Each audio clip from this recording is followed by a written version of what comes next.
Assalamualaikum rekan-rekan orang tua dan anak-anakku peserta PPDB 2023. Dari pengamatan saya di channel-channel medsos dan di YouTube juga, kebanyakan orang sekarang itu fokusnya bagaimana mengurus masalah administrasi PPDB. Bagi saya masalah administrasi itu masalah gampang. Anda tinggal ikutin saja prosedurnya, ikutin apa kata guru segala macam pasti beres. Tetapi banyak yang melupakan bagaimana strategi, bagaimana caranya supaya Anda bisa lulus atau diterima dalam PPDB itu. Pengalaman saya pribadi dalam PPDB cukup lama. Saya ikut PPDB SMP tahun 84, PPDB SMA tahun 87, dan saya mendampingi anak saya 7 kali ikut PPDB karena saya memiliki 4 orang anak. Masalah klasik dari tahun ke tahun dalam PPDB ini adalah masalah kapasitas atau daya tampung sekolah negeri. Untuk tingkat SMP, kurang lebih daya tampung itu adalah 1 dari 2 orang anak. Jadi ada 2 orang anak tamatan SD mau masuk SMP negeri, cuma 1 yang bisa diterima.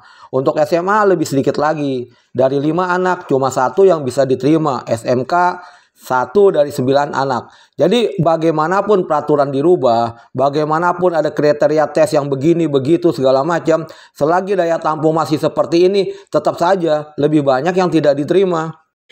Dalam PPDB selalu ada isu-isu liar, begini, begitu, dan orang tua dan anak-anak juga banyak yang terombang-ambing dengan isu-isu seperti itu.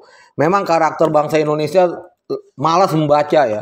Sebenarnya kalau mereka membaca peraturan, melihat di website PPDB di lampiran, itu semua peraturan jelas diterangkan. Tetapi mereka kebanyakan lebih suka mendengar dari medsos, mendengar dari orang-orang yang juga mungkin informasinya tidak tepat.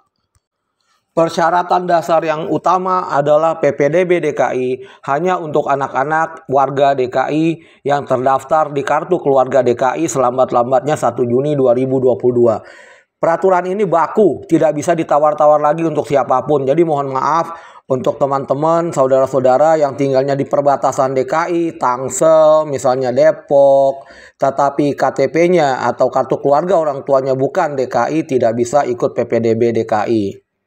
Satu lagi perbedaan yang signifikan antara PPDB zaman dahulu dengan PPDB zaman sekarang adalah PPDB zaman dulu yang mengandalkan nilai ujian nasional atau nilai NEM terbaik itu sangat menguntungkan anak-anak yang pintar atau anak-anak yang cerdas yang punya nilai UN tinggi. Sehingga yang masuk ke sekolah negeri hanyalah anak-anak yang cerdas atau nilai UN-nya tinggi. Dan peraturan ini sangat merugikan untuk anak-anak yang nilai UN-nya rendah. Mereka kan juga ingin sekolah, mereka juga ingin menikmati pendidikan di sekolah negeri. Sehingga mereka tidak kebagian.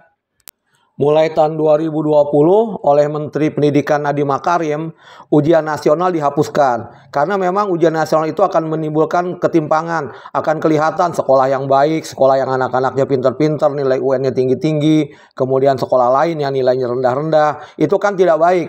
Sehingga Menteri Pendidikan Nadiem Makarim menggunakan sistem PPDB dengan tidak mengandalkan nilai-nilai atau nilai-nilai prestasi akademik, tetapi faktor-faktor lain yang bisa menjaring anak-anak yang tidak pintar atau nilainya rendah juga bisa masuk sekolah negeri. Sebaliknya, anak-anak yang pintar atau prestasi akademiknya bagus belum tentu diterima di sekolah negeri. Sejak tahun 2020, PPDB tidak lagi merupakan perlombaan atau seleksi berdasarkan kecerdasan atau prestasi akademik. Itu tidak bagus, karena menguntungkan anak-anak yang pintar saja. Maka PPDB melakukan seleksi berdasarkan RT terdekat dan berdasarkan usia. Kenapa pertimbangan demikian? Anak yang rumahnya dekat sekolah itu bisa masuk sekolah atau berangkat sekolah tidak pakai ongkos. Anak yang jauh-jauh, ya mohon maaf karena rumahnya jauh tidak dapat kesempatan. Kemudian yang tua didahulukan. Karena apa? Yang tua itu kan dulunya pernah muda. Sementara yang muda nantinya akan jadi tua. Makanya nanti sekolah pada saat usia sudah tua saja. PPDB zaman sekarang sejak tahun 2020 menggunakan 5 macam cara seleksi atau 5 macam jalur, di mana dari 5 macam jalur itu 18% saja yang menggunakan prestasi akademik. Sementara 82% yang lain tidak menggunakan prestasi akademik. Namun perlu diingat, jalur manapun yang Anda ikuti sama saja, yang penting diterima. Secara umum, cara-cara Anda atau kiat atau strategi supaya diterima adalah pertama, pelajari dan pahami kriteria atau persyaratan di setiap jalur. Kemudian yang kedua, sesuaikan atau penuhi persyaratan yang paling menguntungkan pada kriteria tersebut, khususnya kriteria-kriteria yang menggunakan prioritas. Oke, sekarang kita bahas yang pertama adalah jalur prestasi baik akademik dan non-akademik. Di sini yang diutamakan adalah pertama pembobotan rata raport sesuai dengan prestasi dan digabungkan dengan prestasi non-akademik dan hal-hal lain misalnya aktivitas ekskul dan sebagainya. Yang penting di sini adalah mengenai nilai persentil. Kalau zaman dulu itu ada sekolah-sekolah tertentu yang memiliki prestasi belajar yang baik, di mana-mana anak sekolah tersebut banyak diterima di PPDB. Saat ini tidak boleh lagi. Jika ada satu sekolah anaknya pintar-pintar semua, maka kita melakukan diskon persentil. Hanya 10% saja dari anak-anak tersebut yang nilainya tidak kita diskon. Yang lain kita diskon supaya mereka jangan banyak-banyak yang lulus dari sekolah tertentu. Setelah didapatkan nilai akhir, maka dilakukan seleksi. Seleksi ini yang pertama adalah berdasarkan pembobotan nilai akhir prestasi akademik dan non-akademik, kemudian urutan pilihan sekolah dan waktu mendaftar. Catatan tahun 2022, seleksi selesai mengenai masalah pembobotan nilai saja atau nilai akhir. Pilihan sekolah dan segala macam tidak sempat diseleksi, tetapi kuota sudah habis seperti itulah. Jadi intinya indeks prestasi gabungan ini yang sangat menentukan. Kiat-kiat atau strategi supaya diterima di jalur prestasi, yang pertama adalah buat atau cetak raport yang cemerlang selama 5 semester. Kedua, usahakanlah Anda masuk top 10% di sekolah Anda masing-masing supaya Anda nilainya tidak kena diskon persentil. Jadi pilihlah sekolah-sekolah yang tingkat persaingannya relatif lebih ringan. Kemudian aktiflah di OSIS atau ekskul sebagai ketua atau pengurus inti karena mereka lah yang mendapatkan poin yang besar untuk PPDB. Kemudian buatlah prestasi lomba akademik, olahraga, seni, dan lain-lain sehingga nilai akhir Anda dalam PPDB ini sangat tinggi. Jika tidak bisa masuk lewat jalur akademik yang memang kuotanya sangat sedikit, hanya 18%, dan juga persyaratannya rumit untuk dipenuhi, masih ada cara lain, yaitu masuklah lewat jalur afirmasi. Afirmasi prioritas pertama diberikan kepada anak-anak asuh panti, anak nakes yang meninggal dunia dalam penanganan COVID, penerima KJP Plus dan PIP. Jadi tidak cukup hanya KJP Plus dan penyandang disabilitas. Mereka memiliki privilege untuk masuk dalam prioritas pertama. Prioritas kedua diberikan kepada pemegang KJP Plus yang terdaftar di dalam DTKS, anak penerima Kartu Pekerja Jakarta atau KPJ, dan anak-anak dari pengemudi Transjakarta yang mengemudikan bus kecil misalnya Jaklingko. Proses seleksi di jalur afirmasi yang pertama adalah mengenai prioritas. Jadi anak-anak yang memasuk dalam kategori prioritas pertama masuk terlebih dahulu semuanya, masih ada sisa, kemudian kita seleksi untuk anak prioritas kedua. Jika terdapat jumlah anak yang banyak atau berlebihan dari daya tampung dalam setiap prioritas, digunakan prioritas zonasi. Jadi zonasi 1 dengan prioritas 1 masuk duluan, baru yang berikutnya. Lalu pilihan sekolah dan waktu mendaftar. Catatan kami pada tahun 2022 menunjukkan bahwa di banyak tempat khususnya tingkat SMA itu untuk jalur afirmasi habis untuk anak afirmasi prioritas pertama.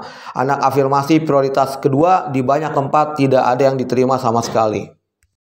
Kiat-kiat untuk diterima di jalur afirmasi adalah penuhi persyaratan sehingga Anda masuk afirmasi prioritas pertama. Karena prioritas kedua itu kan mesti menunggu sisa dari prioritas pertama. Kedua, usahakan Anda berada di zona prioritas pertama juga, sehingga kalau afirmasinya sama, Anda lebih diuntungkan. Kemudian jalur yang terbesar adalah jalur zonasi, di mana kuotanya adalah 50% dari total kapasitas. Jalur zonasi membagi calon peserta didik baru dalam zona prioritas. Prioritas pertama diberikan kepada anak-anak yang RT-nya sama dan RT-RT yang berbatasan atau bersinggungan langsung dengan lokasi sekolah. Zonasi prioritas 2 diberikan kepada calon peserta didik baru yang tinggal di RT-RT sekitar sekolah. Definisi sekitar ini saya juga bingung apakah berdasarkan jarak atau bagaimana. Sebaiknya Anda langsung lihat di daftar di website PPDB RT Anda ada di zona 2 atau tidak. Jika tidak ada di zona 1 dan 2 berarti Anda adanya di zona 3. Zona 3 itu untuk calon peserta didik baru yang berdomisili di kelurahan yang sama atau kelurahan yang berbatasan langsung dengan kelurahan sekolah. Proses seleksi di jalur zonasi sesuai dengan judulnya yaitu zonasi prioritas, maka zona prioritas 1 diberikan kesempatan masuk terlebih dahulu. Jika masih ada kursi sisa, diberikan kepada zona 2. Jika kebetulan masih ada kursi sisa juga, diberikan kepada zona 3. Jika untuk zona yang sama terjadi kelebihan peminat, maka seleksi dilakukan berdasarkan umur, yaitu yang tua didahulukan dari yang muda. Catatan saya di tahun 2022 untuk tingkat SMP, zona 3 masih banyak yang diterima. Tetapi untuk tingkat SMA, zona 3 di banyak tempat tidak kebagian sama sekali.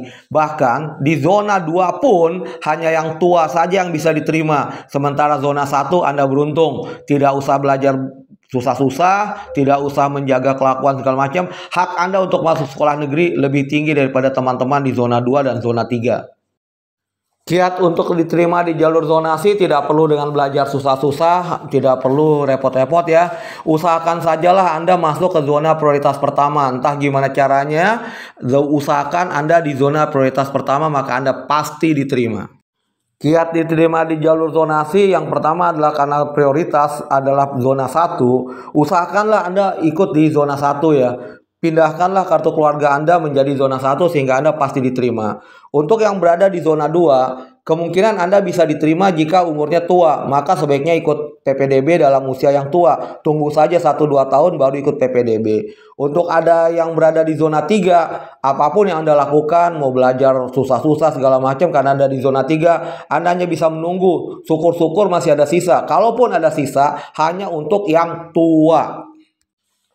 Dengan memahami peraturan persentil di jalur prestasi di mana ada nilai yang didiskon, kemudian memahami ada prioritas 1 dan 2 di dalam jalur afirmasi, prioritas zona 1, zona 2, zona 3 di jalur zonasi, Anda sudah bisa memperkirakan peluang Anda di PPDB ini apakah besar atau kecil untuk diterima, sudah ketahuan sebelum PPDB dimulai.